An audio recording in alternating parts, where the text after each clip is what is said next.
हमारा आज का टॉपिक है the making of nationalism in Europe है। हिस्ट्री के पहले चैप्टर की जो मिड 18th सेंचुरी था यूरोप का। 18th सेंचुरी का मतलब 1701 से लेकर के 1800 के बीच में जो यूरोप था, यूरोप में नेशन स्टेट की फीलिंग वहाँ पे डेवलप नहीं हुई थी। ये जो कॉन्सेप्ट है ये वहाँ पर इवॉल्व नहीं हुआ था। कोई नेशन स्टेट नाम की कोई चीज़ नहीं थी। ये नेशन स्टेट क्या होता है, नेशन क्या होता है, ये हम लोग इस चैप्टर के पार्ट 1 वीडियो में हम लोग इसको अच्छे से पढ़ चुके हैं, लेकिन हम यहाँ पर एक शॉर्ट में आपको समझा देते हैं। ठीक है। नेशन का मतलब होता है, nation is equal to country plus nationalism. एक ऐसा देश जिस देश में वहाँ के लोगों के बीच में नेशनलिज्म की फीलिंग हो तो फिर उस देश को बोला जाता है नेशन। ठीक है। ये अंतर होता है किसी नेशन में और कंट्री में। नेशन को हिंदी में बोलते हैं राष्ट्र और कंट्री को हिंदी में बोलते हैं देश। तो देश में और राष्ट्र में ये अंतर होता है। आप इसको एक और तरीके से समझ सकते हैं। एक और एग्जाम्पल दे करके हम इसको अच्छे से समझाने का प्रयास करते हैं। एक कंट्री है और एक बी कंट्री है। ठीक है। ये एक ही जगह पर है और बी एक ही जगह पर है। हम एक और मैप बनाते हैं। ये B1, B2 और ये B3। तो ये एक कंट्री है ए, जो शेडेड एरिया है वो ए है, और जो ये बीच में वाइट एरिया छोड़ा गया है B1, B2, B3, ये एक कंट्री है। तो आप समझिए कि जो B है वो एक कंट्री है, लेकिन वो एक कंट्री 1, 2, 3, 4, 5, 6, 7 जगह पर बिखरा हुआ है। ये एक और ये एरिया आपस में कनेक्टेड भी नहीं है। दोनों के जो बॉर्डर्स हैं वो आपस में शेयर भी नहीं कर रहे हैं, टच भी नहीं कर रहे हैं। तो ये एक एरिया है। ठीक है। तो इस तरीके से पैच वर्क है। पैच का मतलब होता है दाग धब्बा की तरह, मतलब ये एक देश है। मान लेते हैं कि ये कोई देश है B3 और ये आज जो है ये B के कब्जे में है। कल के डेट में ये ए कंट्री है, ए के कंट्री के कब्जे में आ जाता है तो वो ए का एक हिस्सा कहलाएगा, ए का टेरिटरी कहलाएगा। अगर वो बी के कब्जे में आ गया तो बी का टेरिटरी कहलाएगा, और फिर किसी सी कोई कंट्री है उसके कब्जे में चला गया तो उसका कहलाएगा, उसका टेरिटरी कहलाएगा। तो आप यहाँ पे देखिए कि मान लेते हैं कि हम इस हिस्से में रहने वाले कोई सिटीजन हैं, तो अभी इस पर ए का रूल है, तो ए के जो राजा हैं मेरी लॉयल्टी उनके प्रति है न। ठीक है। और जब कोई बी कोई कंट्री ने इसको कैप्चर कर लिया, इसको कॉन्क्वेयर कर लिया, तो फिर हमारा जो लॉयल्टी है वो बी के जो राजा हैं उससे हो गई। फिर कोई सी नाम का कोई किंग है वो इसको कैप्चर कर लेता है तो मेरी लॉयल्टी सी के साथ हो जाती है। तो आप देखिए कि मेरी लॉयल्टी चेंज हो रही है। पहले मैं एक राजा के प्रति लॉयल था, फिर दूसरे राजा के प्रति, फिर तीसरे राजा के प्रति लॉयल था। मतलब लेकिन इस जमीन के प्रति, जिस जमीन पर हम रह रहे हैं, जिस देश में हम रह रहे हैं, जिस स्टेट में हम रह रहे हैं, उसके प्रति मेरी कोई लॉयल्टी नहीं है, उस मिट्टी के प्रति कोई लॉयल्टी नहीं है। तो तब फिर यहाँ पे नेशनलिज्म नहीं है। हमारे मिट्टी के प्रति और वहाँ के जो लोग रहते हैं उनके प्रति हमारी लॉयल्टी होनी चाहिए। लॉयल्टी है तब नेशनलिज्म है, नहीं तो फिर नेशनलिज्म नहीं है। तो यूरोप में यही कंडीशंस थे। यूरोप में जो सबसे पहला पॉइंट ये है कि वहाँ के जो देश थे, जो किंगडम्स थे, जैसे कि प्रसिया हो गया, ऑस्ट्रिया हंगरी हो गया, हैब्सबर्ग एम्पायर का वहाँ पे रूल था। और ये हैब्सबर्ग एम्पायर इसी तरीके से पैच वर्क था, मतलब पूरा पैच में बटा हुआ था। दाग मतलब ये कोई हिस्सा यहाँ पर है, कोई हिस्सा यहाँ पर है, कोई हिस्सा यहाँ पर है, अलग अलग हिस्सा, कोई आपस में शेयर्ड बाउंड्री भी नहीं थी। तो ये कंडीशन था वहाँ का। और जो वहाँ के जो लोग थे उनकी ना कि उस देश के प्रति, उस जगह के प्रति उनकी लॉयल्टी नहीं थी, वहाँ के लोगों के प्रति लॉयल्टी नहीं थी, बल्कि राजा के प्रति लॉयल्टी थी।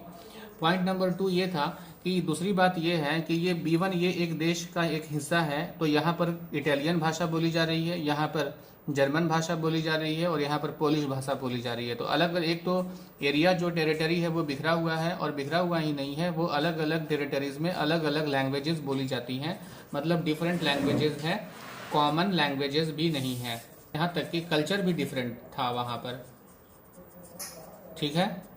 तो ऐसा चीज जो कि वो कह सकें कि वो कॉमन है, तो ऐसा कुछ भी कॉमन नहीं था वहाँ पे कि नहीं ये हमारी कॉमन आइडेंटिटी है, हम सारे लोग एक हैं, मतलब ये लोग एक हैं। मतलब ऐसा कुछ मतलब यूनिटी का कोई कॉन्सेप्ट वहाँ पे नहीं था। अगर कोई ऐसी चीज़ थी जो लोगों को एक यूनिटी में बांध सकती थी तो वो थी सिर्फ उसका किंग। ठीक। मतलब हमारा भी किंग वही है, तुम्हारा भी किंग वही है, किंग ही हमारा जो है वो एक है, बाकी कुछ भी एक नहीं था। सबके अपने अपने अलग अलग एम्पायर थे। यहाँ तक कि अलग अलग फ्लैग्स भी थे। यहाँ का कोई दूसरा कोई रूलर है, एक किंग के अंडर में कोई दूसरा जो आदमी होता था उसे वहाँ पे ड्यूक बोलते थे। ठीक, ड्यूक, तो यहाँ पर कोई ड्यूक है जो उसका इंचार्ज है, यहाँ कोई दूसरा ड्यूक है, यहाँ कोई तीसरा ड्यूक है, तो अलग अलग ड्यूक्स हैं, और अलग अलग ड्यूक्स हैं तो अलग अलग उनके फ्लैग्स भी हैं, अलग अलग, मतलब कुछ भी कॉमन चीज़ नहीं था, तो कॉमन नहीं था, तो इस तरीके से उसमें नेशन स्टेट की फीलिंग डेवलप करना बहुत मुश्किल काम था। अब हम लोग अपने बुक पर आते हैं, ये हमारा जो टॉपिक है the making of nationalism in Europe, यहाँ से शुरू करते हैं पढ़ना। If you look at the map of mid 18th century Europe you will find that there were no nation states as we know them today.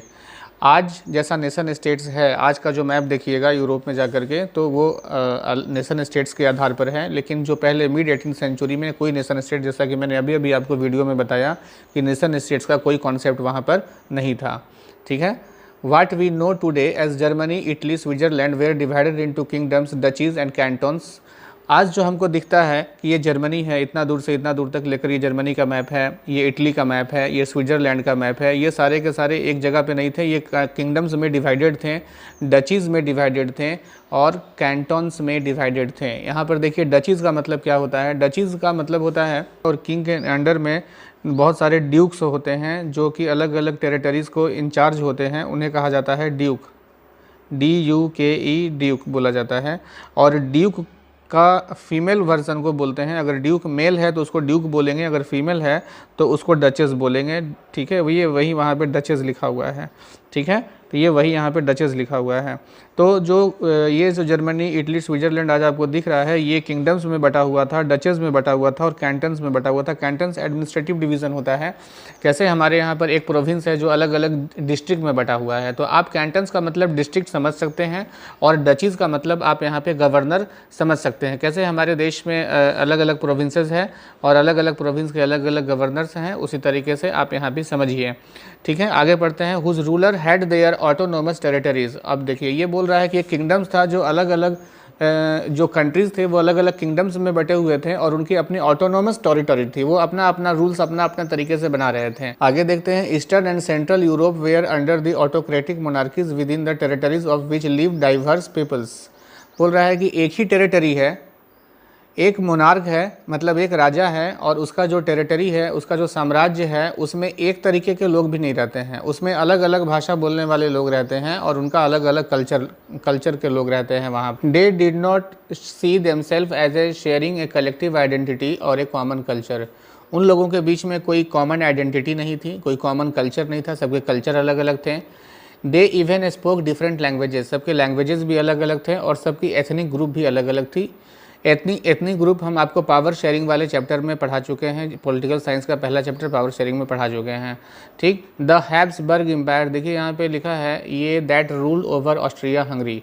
Austria Hungary जो empire था, इस पर हैब्सबर्ग डायनेस्टी, हैब्सबर्ग एम्पायर का rule था। अब इसका जो देखिए क्या था, was a patchwork of many different regions and peoples. ये पैच वर्क अभी अभी जो थोड़ी देर पहले मैंने आपको समझाया कि ये कैसा ऑस्ट्रिया हंगरी किंगडम था, कुछ हिस्सा इसका यहाँ, कुछ वहाँ, कुछ यहाँ। पैच का मतलब होता है दाग या धब्बा। तो मैप में अगर आप इसको देखिएगा तो लगेगा कि यहाँ पे एक दाग बना हुआ है, वहाँ धब्बा है, इस तरीके से। It included the alpine. अब देखिए ये जो हैब्सबर्ग एम्पायर है, हैब्सबर्ग एम्पायर कहाँ का था, ऑस्ट्रिया हंगरी का था। तो ये था, ये बहुत सारे भागों में बटा हुआ था। देखिए यहाँ पे एक लिखता है एल्पाइन रीजन, उसका एक हिस्सा था जिसे एल्पाइन रीजन बोलते थे, और इस एल्पाइन रीजन में टाइरोल, ऑस्ट्रिया और सुडेटेनलैंड आता था, as well as Bohemia where the aristocracy was predominantly German speaking. अब बोल रहा है कि इस हिस्से में जर्मन लैंग्वेज बोली जाती थी। ठीक है, आगे हम लोग देखते हैं कि it also included the Italian speaking provinces of Lombardy and Venetia। अब बोल रहा है कि इसी ऑस्ट्रिया हंगरी में ही जो हिस्सा था जिसे लोम्बार्डी और वेनेशिया बोलते थे, यहाँ पर इटालियन भाषा बोली जाती थी। आगे देखते हैं हम लोग। अब उसका हंगरी जो हिस्सा था, हंगरी वाला, वहाँ पर half of the population spoke Magyar बोलते थे वहाँ पर, while the other spoke a variety of dialects. इसके अलावा अलग अलग डायलेक्ट्स बोली जाती थी। इन गैलेसिया में, गैलेसिया उसका एक हिस्सा था, द अरिस्टोक्रेसी स्पोक पॉलिश, वहाँ पर पॉलिश भाषा बोली जाती थी। Besides this 3 dominant groups there also lived within the boundaries of the empire mass subjects, peasants, peoples, Bohemians and Slovaks to the north, Slovenes in Carniola Croats to the south and Romans to the east in Transylvania. Such difference did not easily promote a sense of political unity. अब इतना जो difference था इन लोगों के बीच में, एक तो अलग अलग हिस्सों में बटा हुआ है, अलग अलग पैच वर्क में बटा हुआ है, ठीक, एक हिस्सा यहाँ दूसरा हिस्सा वहाँ, और दोनों के बीच में कोई लैंग्वेज भी एक नहीं है, कहीं का लैंग्वेज कुछ है, कहीं का लैंग्वेज, लेकिन सबके ठीक है, सब बिल्कुल एकदम अलग अलग बटा हुआ था. आगे लिखता है कि the only tie binding this diverse group together was common allegiance to the empire. Allegiance का मतलब होता है लॉयल्टी, और यहाँ ठीक है, और दी टाई, अगर कोई टाई मतलब बांध सके, कोई ऐसी चीज़ जो इन लोगों को आपस में बांध सके, इन लोगों के अंदर कोई ऐसा चीज़ जो लगे कि हाँ हम लोगों के में एक ही है, कॉमन है, तो वो था इनका सिर्फ और सिर्फ इम्पेरर. मतलब सबके इम्पेरर जो हैं वही एक हैं, ठीक है, बाकी सब लोग तो अलग अलग हैं, बाकी सारा चीज़ कुछ भी मैच नहीं करता है, सबके लैंग्वेज अलग, सबके कल्चर अलग, सबका एरियाज़ भी अलग अलग. तो how did nationalism and idea of nation state emerge, तब वहाँ पर कैसे नेशन स्टेट और नेशनलिज्म का जन्म हुआ, क्योंकि ऐसी स्थिति में नेशनलिज्म का जन्म लेना बहुत मुश्किल होता है. जैसा कि मैंने अभी बताया, नेशनलिज्म का मतलब कि वहाँ की मिट्टी से प्यार, वहाँ के देश से प्यार, और वहाँ पे जो लोग रहते हैं वहाँ से प्यार, और वहाँ का जो कल्चर है, वहाँ की जो लैंग्वेज है, संस्कृति है, संस्कार है, उससे मोहब्बत होती है. लेकिन यहाँ पे क्या था कि नहीं, इन सब चीज़ों से मोहब्बत नहीं थी. लॉयल्टी, वफादारी किससे थी? वफादारी थी वहाँ के राजा के प्रति, न कि वहाँ के लोगों के प्रति. और जब लोगों के प्रति वफादारी होती है तो उसे ही नेशनलिज्म बोला जाता है.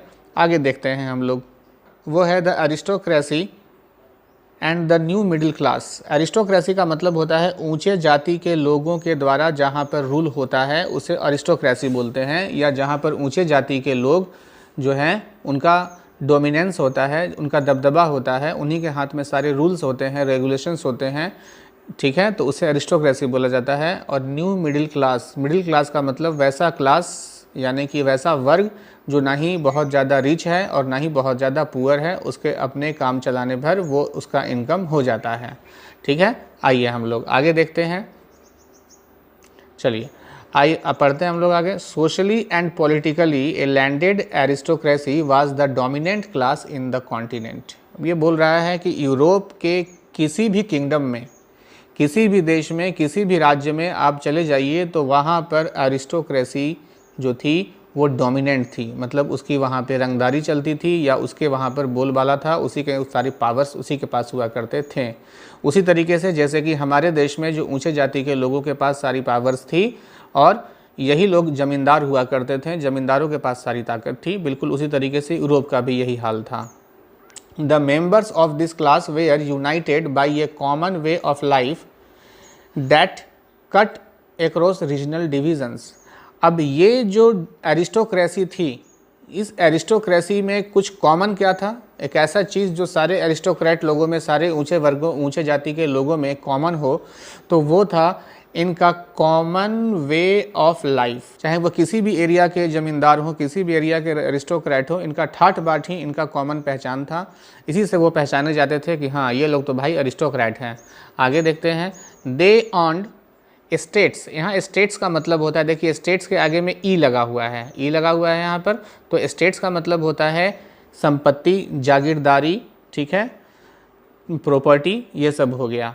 तो स्टेट्स, दे ऑन्ड ए स्टेट्स मतलब उनकी बहुत सारी प्रॉपर्टी हुआ करती थी. In the country side, country side का मतलब होता है शहर से बाहर.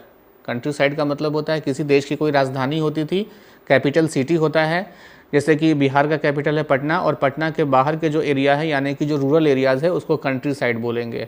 ठीक है, एंड ऑल्सो टाउन हाउसेज. ठीक, तो बोल रहा है कि ये जो अरिस्टोक्रेट फैमिलीज़ थी, इनके क्या थे? स्टेट्स थे. कहाँ स्टेट्स थे? तो कंट्री साइड में. हाउसेज मतलब शहर में भी इनके मकान हुआ करते थे. आगे देखते हैं. They spoke French. वो लोग कौन सी भाषा बोलते थे?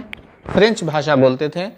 For purpose of diplomacy and in high society. Diplomacy कहने का मतलब अगर एक जो अरिस्टोक्रेट है दूसरे अरिस्टोक्रेट के पास, एक ज़मींदार दूसरे ज़मींदार के पास, या राजा के पास, ड्यूक के पास अगर कोई लेटर भेजता है, चिट्ठी भेजता है, अगर इनके बीच में बातचीत होती है तो जिस भाषा में बातचीत होती थी वो भाषा थी फ्रेंच। मतलब फ्रेंच वहाँ पर हाई सोसाइटी की भाषा होती थी। कैसे, ये एक थोड़ा सा हमारे यहाँ भी मान्यता है कि हम लोग अगर लोकल डायलेक्ट में यदि भोजपुरी में बात करते हैं, मगही में बात करते हैं या अंगिका में बात करते हैं तो वो एक डायलेक्ट है। लेकिन जब हम थोड़ा सा स्टैंडर्ड लेवल पर बात करते हैं, टेलीविज़न पर बात करते हैं, या किसी को कॉलेज में कोई एप्लीकेशन देते हैं, कोई पुलिस स्टेशन में जाते हैं, बात करते हैं, तो हम उस समय में हिंदी में बात करते हैं। तो उसी तरीके से वहाँ फ्रांस में भी था। फ्रांस में छोटे छोटे डायलेक्ट्स थे, जो छोटी बोलियाँ थी, क्षेत्रीय भाषा थी, उसमें ये लोग बात नहीं करते थे। जो फ्रेंच लैंग्वेज था वो डिप्लोमेसी का लैंग्वेज था, ठीक है, फॉर्मल लैंग्वेज था। Their families were often connected by ties of marriage. मतलब ये जितने अरिस्टोक्रेटिक फैमिलीज़ थी ये आपस में कनेक्टेड थे बाय टाइज ऑफ मैरिज। मतलब इनकी शादी होती थी, किसी अरिस्टोक्रेट की शादी होती थी तो किसी अरिस्टोक्रेट के साथ में ही होती थी, किसी दूसरे लोगों के साथ में नहीं होती थी, ठीक है। This powerful aristocracy was how ever numerically A small group. अब ये अरिस्टोक्रेसी स्मॉल ग्रुप था, इनकी नंबर कम था, लेकिन ये पावरफुल लोग थे। बिल्कुल उसी तरीके से भारत में कि यहाँ पे जो ज़मींदार लोग थे, जो ऊंचे जाति के लोग थे, इनके पावर्स थे, बहुत सारे पावर्स थे, पूरे के पूरे गांव पर, एक गांव पे नहीं बल्कि 50 गांवों पर इनका हुक्म चलता था, लेकिन ये नंबर में बहुत कम थे। The majority of the population was made up of peasantry. किसानों की संख्या बहुत ज़्यादा थी। To the west the bulk of the land was found by tenants and small owners, while in the eastern and central Europe the pattern of land holding was characterized by vast estates which was cultivated by serfs।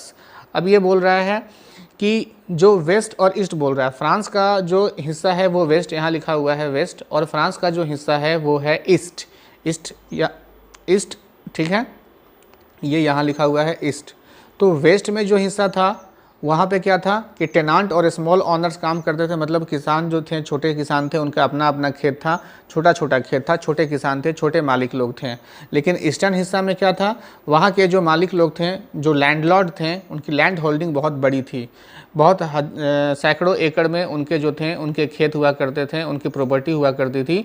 और वहाँ पर जो लोग खेती करते थे, serfs यानी कि जो गुलाम लोग थे, जो बंधुआ मजदूर थे, उनके द्वारा वहाँ पर खेती होती थी। वह है in western part of central Europe the growth of industrial production and trade mean the growth of towns and the emergence of commercial classes.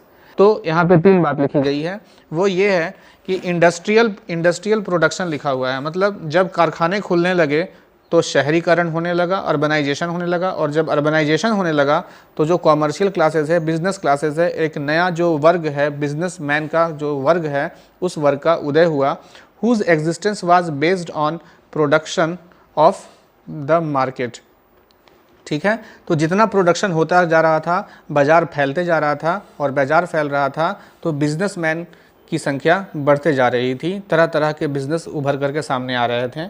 Industrialisation begin in England in the second half of the 18th century, but in France and parts of the German states it occurred only during the 19th century। तो England में जो industrialisation था वो 18th century में आ चुका था, लेकिन France में और जर्मनी में ये 19th सेंचुरी में आया। In its wake new social groups came into being. ठीक, अब जब इंडस्ट्रियलाइजेशन हुआ, कल कारखाने खुलने लगे, ठीक है, तो नया नया सामाजिक वर्ग बन रहा था, जैसे वर्किंग क्लास, मजदूर, कारखाना में काम करने वाला मजदूर का एक समाज बन करके तैयार हुआ, एक मिडिल क्लास बन करके तैयार हुआ, क्योंकि उन जगहों में सुपरवाइज़र की ज़रूरत थी, क्लर्क्स की ज़रूरत थी, अकाउंटेंट्स की ज़रूरत थी, लिखने वाले, पढ़ने वाले लोगों की ज़रूरत थी। तो इस तरीके से मजदूर वर्ग का भी, एक कारखाना में काम करने वाला मजदूर वर्ग का जन्म हुआ, और मिडिल क्लास यानी पढ़े लिखे वर्गों का उदय हुआ। ऑफ इंडस्ट्रियलिस्ट, बिजनेसमैन, प्रोफेशनल्स तक का यूज़, जैसे कि चार्टर्ड अकाउंटेंट हो गए, लॉयर्स हो गए, कोई टेक्निकल नॉलेज का एक्सपर्ट हो गया, कोई किसी मशीन का एक्सपर्ट हो गया, ठीक है, इस तरीके से लोग होने लगे, एक नया नया वर्ग का जन्म होने लगा। In the central and eastern Europe this groups were smaller in number till late 19th century. Europe में इन लोगों की जो जनसंख्या थी वो बहुत कम थी, ठीक है। It was among the educated liberal middle classes that ideas of national unity following the abolition of aristocratic privileges gain popularity. अब ये जो एक नया वर्ग का उदय हो रहा था, नया वर्ग कौन सा था? ये वर्किंग क्लास जो कारखाना में काम करने वाला था। अच्छा, दूसरी बात ये भी ध्यान देने वाली बात है कि ये जो नया वर्ग का उदय हुआ, जो कारखाना में काम करने वाला वर्किंग क्लास और मिडिल क्लास, ये लोगों को अपना गांव छोड़ करके, अब जहां पर रहते थे वो एरिया छोड़ करके ये इनको जाना पड़ता था काम करने के लिए इंडस्ट्रीज़ में। जब ये इंडस्ट्रीज़ में काम करने के लिए जाते थे तो शहरीकरण होना शुरू हुआ, मतलब जहाँ पे कल कारखाने हैं वहाँ का अर्बनाइजेशन हुआ, गांव शहर में चेंज होने लगा। अब क्या होता है कि ये जो पढ़ा लिखा वर्ग है, ये पढ़ा लिखा वर्ग लोगों की संख्या जो थी उस ज़माने में कम थी, लेकिन इनके अंदर में एक नेशनल यूनिटी आ गई। नेशनल यूनिटी क्या आ गई कि अब धीरे धीरे क्या हुआ, जो एरिस्टोक्रेटिक प्रिविलेजेस था, मतलब जो ऊंचे जाति के लोगों का जो वर्ग था, इनका जो डोमिनेंस था वो धीरे धीरे घटने लगा था। मतलब गांव में ही ना ज़मींदारी चलेगी आपकी, शहर में कोई कारखाना खुल गया है तो कोई शहर में उतनी ज़मींदारी नहीं होती है। आप यहाँ पर भी देखिए भारत में, तो गांव में जा कर के देखिए तो गांव में एक अलग कल्चर होता है। गांव में एक ऊंचे जाति का आदमी होता है, उसे लोग रिस्पेक्ट देते हैं, उनका दबदबा होता है, ज़मींदारी होती है। लेकिन आप शहर में चले जाइए तो उसी आदमी की कोई वैल्यू नहीं है। वहाँ पे एक लेबर और एक ऑफिसर दोनों एक साथ मॉल में सामान खरीद रहे हैं और दोनों की वैल्यू बराबर है। तो इस तरीके से जब इंडस्ट्रियलाइजेशन हुआ तो इंडस्ट्रियलाइजेशन के चलते अर्बनाइजेशन हुआ, और अर्बनाइजेशन के चलते क्या हुआ, जो अरिस्टोक्रेसी थी उसकी जो पॉपुलैरिटी थी और उसके जो प्रिविलेज थे वो घटने लगे, उनके पावर कम होने लगे। ठीक, और यही पावर जब इनका कम होने लगा तो जो मिडिल क्लास के लोग थे उनका वर्चस्व बढ़ने लगा।